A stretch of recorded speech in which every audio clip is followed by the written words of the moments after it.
Hello people, I'm the Anime Hero, and I review anime so you can enjoy it. And today I'm gonna talk about Kinnikuman! Kinnikuman is an underrated battle shonen, which is filled with so much creativity that it may have paved the way for all shonens. Kinnikuman is so integral to Shonen Jump history that it even has a holiday, which is called Kinnikuman Day. Every Friday 29th marks the dates for this holiday. And today is Kinnikuman Day! So on this special day, I'm going to talk about why I like this series and why you should get into it. The story isn't perfect, but more than makes up for its weaknesses with its characters and creativity. For starters, have you heard of the anime known as Ultimate Muscle?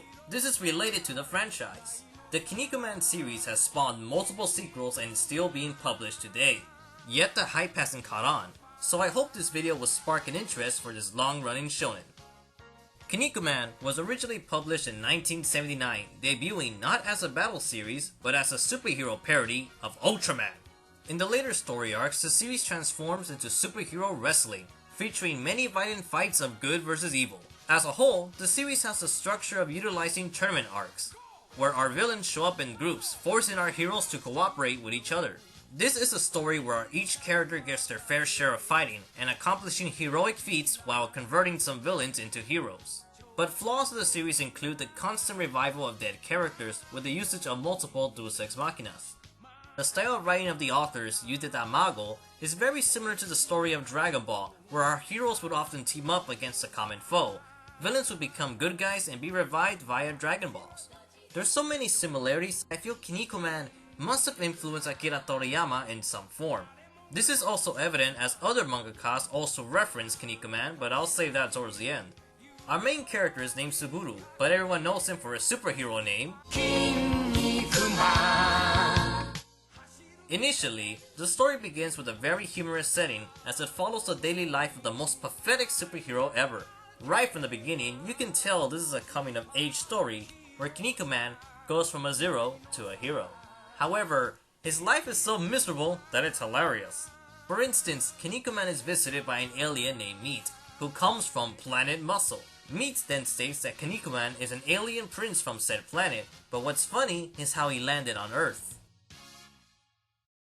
The first arc is known as the Kaiju Extermination arc, which, as the name implies, consists of episodic storylines where Kinnikuman battles against giant monsters.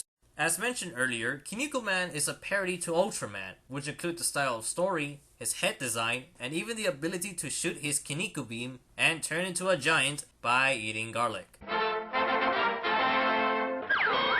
If you're familiar with these series, then you'll know the one thing they have in common is the sudden changes into the action genre. In Kinnikuman's case, it's for the best as it combined the previous superhero theme with the author's passion for wrestling, as most characters are inspired by real-life wrestlers such as Hulk Hogan. Kinnikuman consists of multiple story arcs often revolving around the Chojin Olympics, aka the Superhuman Olympics, and battling against multiple villains. Our heroes go by many names ranging from Justice Chojin, Idol Chojin, the Muscle League, or the Justice Federation. It's a little tedious.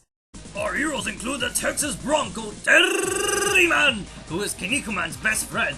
He's known for his arsenal of Texas-inspired attacks such as the Cow Brandy and the Texas Condor Kick. He's very manly.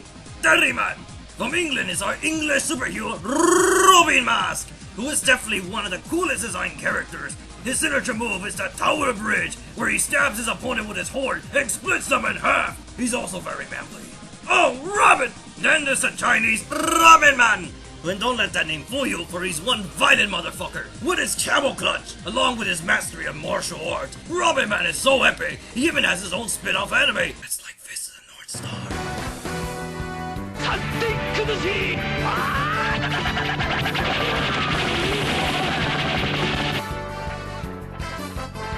Manly, hailing from Russia, is a cyborg warsman. Armed with his bear claws, he stabs his opponents with moves such as a screwdriver and shatters bones with his Palo Special. And let's not forget his Warsman smile. Manly!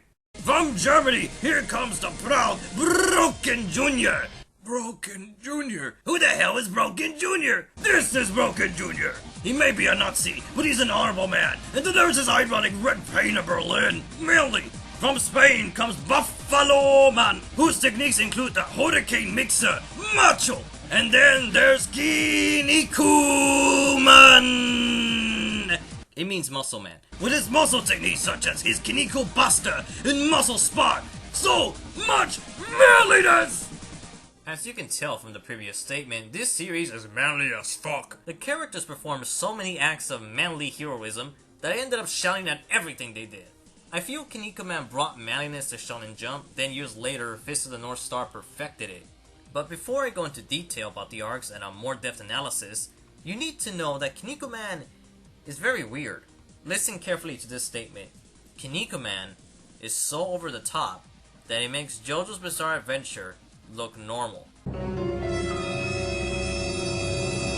I went there! If you like Dragon Ball, One Piece, Toriko, JoJo's Bizarre Adventure, Fist of the North Star, Sakigake Otokojuku, and Kongo Bancho, you need to get into Kinnikuman. I think everyone's familiar with the shonen concepts of defeating the bad guy only for a new villain to show up, and basically repeat the pattern.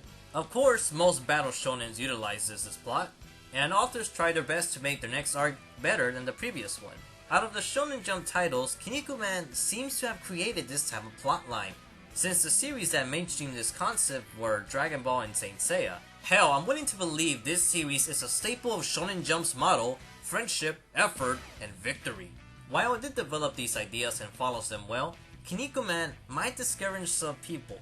Much like these shonens, people need to be prepared to embrace its outrageous setting.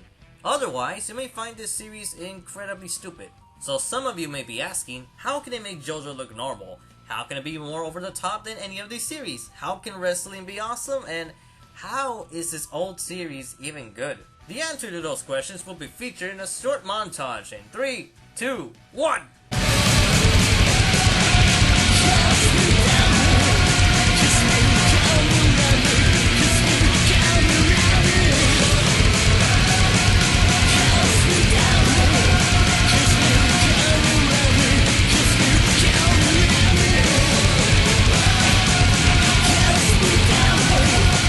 For Kinnikuman, the word bizarre is an understatement.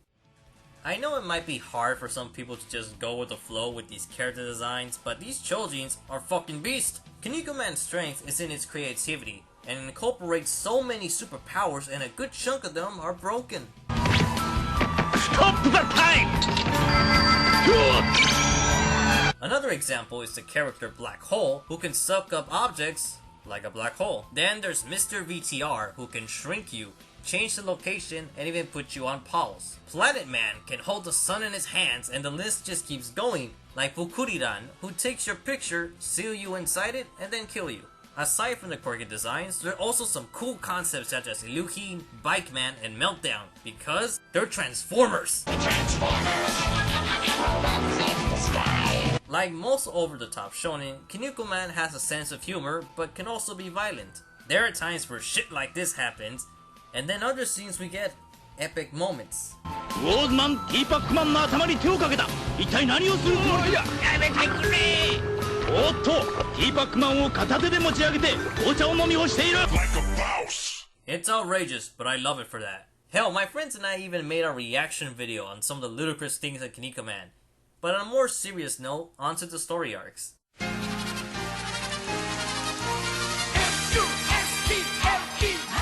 Kinnikuman Part 1 is a total of 395 chapters, with the first arc as a kaiju extermination arc, and we already went over that. Afterwards, the series heads into the 20th Chojin Olympics. This is where the series shifts into wrestling and marks the debut of various main characters such as Ramen Man and Robin Mask. This is also the arc where the action got violent. Following the Olympics is the American Tour arc, where Kinnikuman receives his training from Kamehame, and this is the first appearance of tag team matches.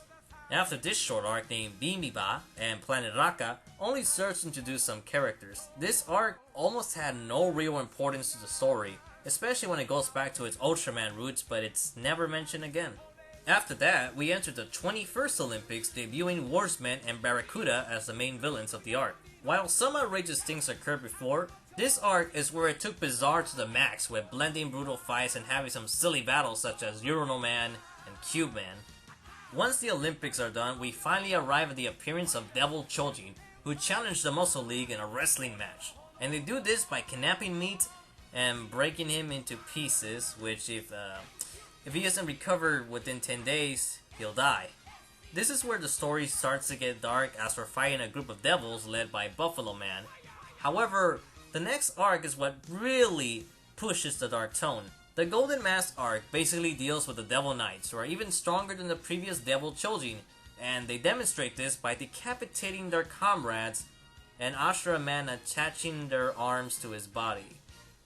If that doesn't sound fucked up, wait till you hear the name of the staple villain of the series being Satan.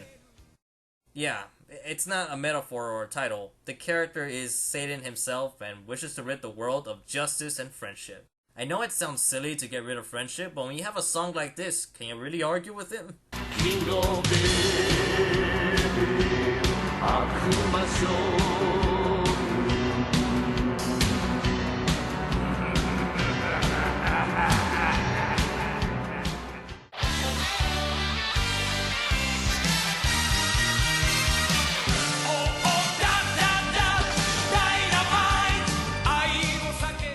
After that dark detour, the series enters the Dream Tag arc, which is about our heroes fighting amongst themselves in tag matches. The plot revolves around the previous villains Ashura Man and Sunshine, and yes, his name is Sunshine, he's a beast. Ashura Man and Sunshine are so evil that they can steal friendship and lock it in a box. I'm serious, they can steal friendship. I did mention the series was weird. However, this arc made things look hopeless for our heroes due to the appearance of godlike characters named the Perfect Chojin, such as Big the Budo and Neptune King. Once again, this is a really good arc and made me want to burst into tears in some scenes. I know it sounds childish, but friendship is really beautiful. Out of all the arcs, this one was the most emotional for me. And for the final arc of Kinnikuman is Scramble for the Throne, which has some problems. The arc creates a team tournament where the winner will be crowned King of Planet Muscle. This arc introduces the 5 evil gods and the characters Kinnikuman Big Body, Kinnikuman Soldier, Kinnikuman Mariposa, Kinnikuman Super Phoenix, and Kinnikuman Zebra, along with several badass Chojin. I can say for certain that this arc has the best fights of the series, but it also has the worst writing. To sum things up, during Soldier's fight with Super Phoenix, the Muscle Prophecy is introduced, which led to a lot of retcons in characters' past, but also brought forth many contradictions to the story. And to make matters worse, the amount of dialogue just started to smother the pages, and most of it comes off as very unnecessary. The arc is good, but could use some rewriting. While Scramble for the Throne is a bit messy in structure, it does hold very emotional scenes and a satisfying ending. So that marks the end of Kinnikuman Part 1. Sadly, this series is better enjoyed by reading it, as the anime isn't completely subtitled, which is the same as the Scramble for the Throne arc performs better in anime form. I will warn people that the anime is very slow due to the added comedy, and whenever you see this, guys, it's filler, so just skip their scenes. The benefits of the anime are the violence, voice actors, and excellent music. So to end this long video is Kinnikuman's sequel being Kinnikuman Nisei, aka Ultimate Muscle. This is the only series that's been licensed in America, but some volumes are out of print, and the English dub for the anime is not good. Ultimate Muscle is a good sequel, but requires you to know everything about the first series. There's other spin-offs and continuations, but none of them are translated. Currently, Kinnikuman has started publishing again since 2011, making a total of 47 volumes. But if you include Ultimate Muscle and his other sequels, Kinnikuman is a total of 110 volumes, just as long as JoJo. I'm getting tired, guys, but to sum up my feelings for Kinnikuman, the series shares many aspects like Dragon Ball, but proceeds it to the point where you can call Kinnikuman the founder for all shonen tropes, which I'll explain in future videos. While a lot of its concepts are very childish, Kinnikuman is a series that grows with its audience as the sequels display a mostly mature tone, darker stories, and improved artwork. The series has managed to make it to my top 10 favorite shonens, and I hope this video will encourage you to like the series. And maybe one day some more Kinnikuman material will be licensed in the future. Have a happy Kinnikuman day.